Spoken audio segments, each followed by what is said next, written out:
Êtes-vous triste ou découragé? Découvrez quoi faire. Ce programme a été enregistré à l'origine par Ricardo Melo de l'Institut Namasté le 19 juillet 2017. Les audios sont préparés par des volontaires de la pile de l'Évangile. Notre équipe de collaborateurs a toujours besoin d'aide. Soyez vous aussi volontaires dans notre cause. Rejoignez notre page sur Facebook, Pilule de l'Évangile. Bonjour mes chers amis, bonjour, bonjour.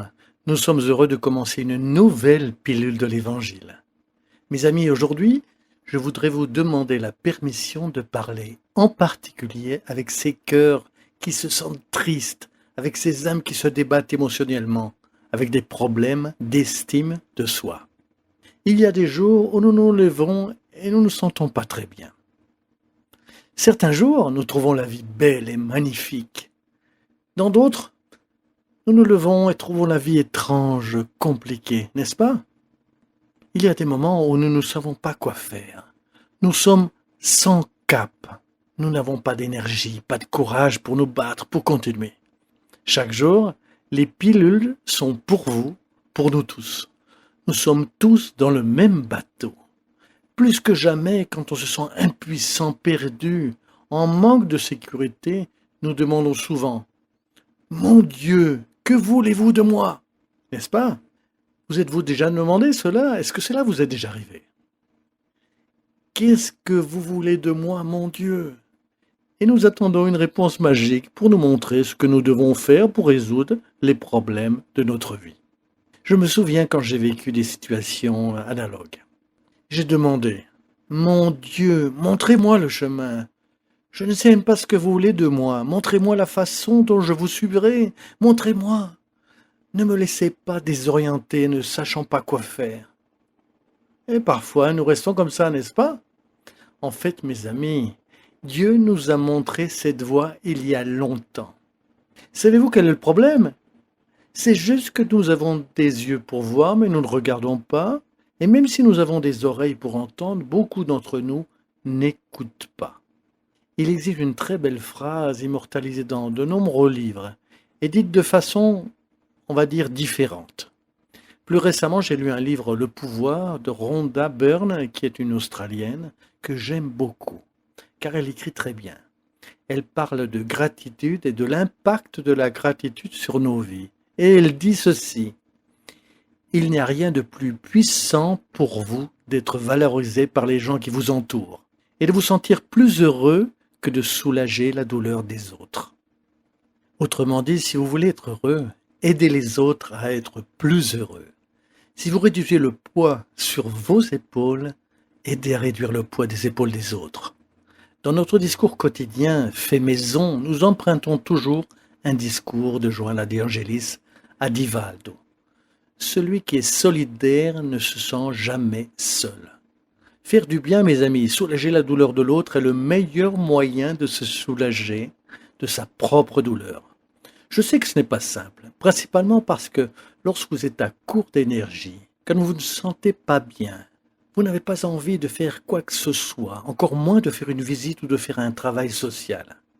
Quelqu'un appelle: « Allez Ricardo, viens, viens Jean, viens Marie » et vous dites: « Ah, je ne sais pas, je suis pas d'humeur, j'ai pas envie, n'est-ce pas ?»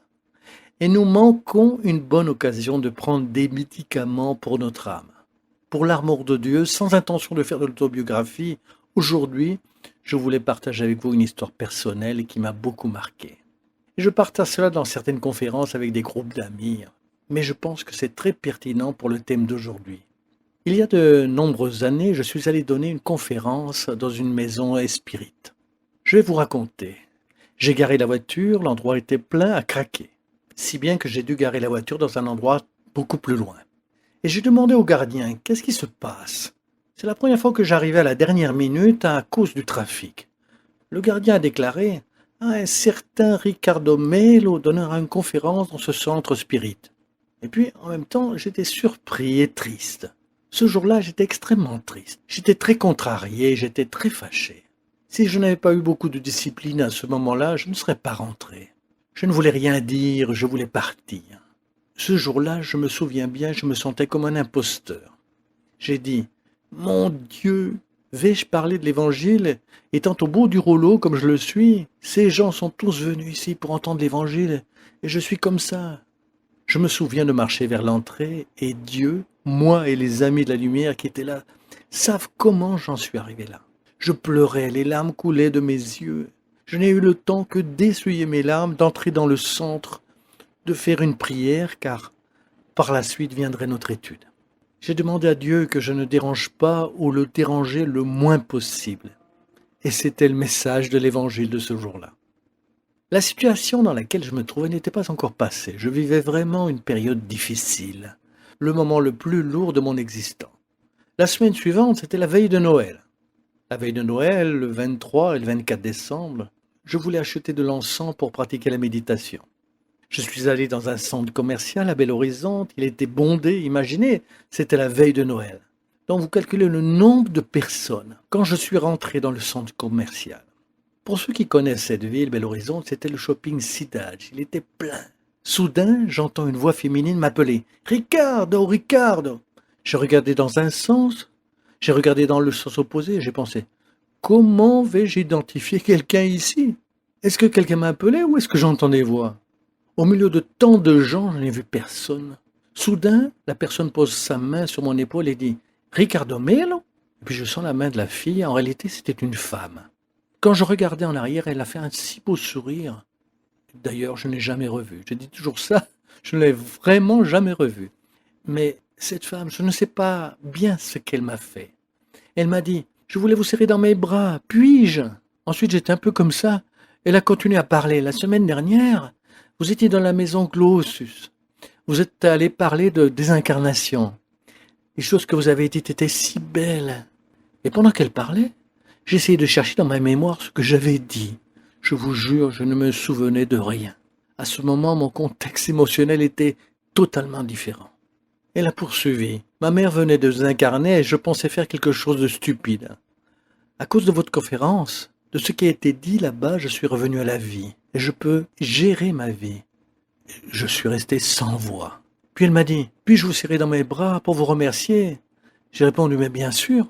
Imaginez cela. J'avais besoin d'un geste d'affection, un geste de gratitude. Pour elle, c'était cela. Pour moi, c'était presque un sauvetage. Je me sentais comme si je me noyais et un maître nageur venait me tirer de l'eau. Et cela m'a fait un bien énorme. L'énergie que cette fille m'a fait sentir si bien, quand elle est partie, je ne savais même pas exactement ce que je ressentais. La seule chose dont je me souvenais à propos de la journée, c'était le temps qui s'écoulait entre la voiture, lorsque le gardien me parlait, et de moi en train d'arriver en pleurant, triste, avec ce sentiment que si j'avais pu, je ne serais pas venu pour faire cette conférence. Dieu merci, j'y suis allé. Dieu merci, après tout, j'étais là-bas, car sinon je n'aurais pas reçu l'aide dont mon âme avait besoin. Comprenez-vous ce que je veux dire?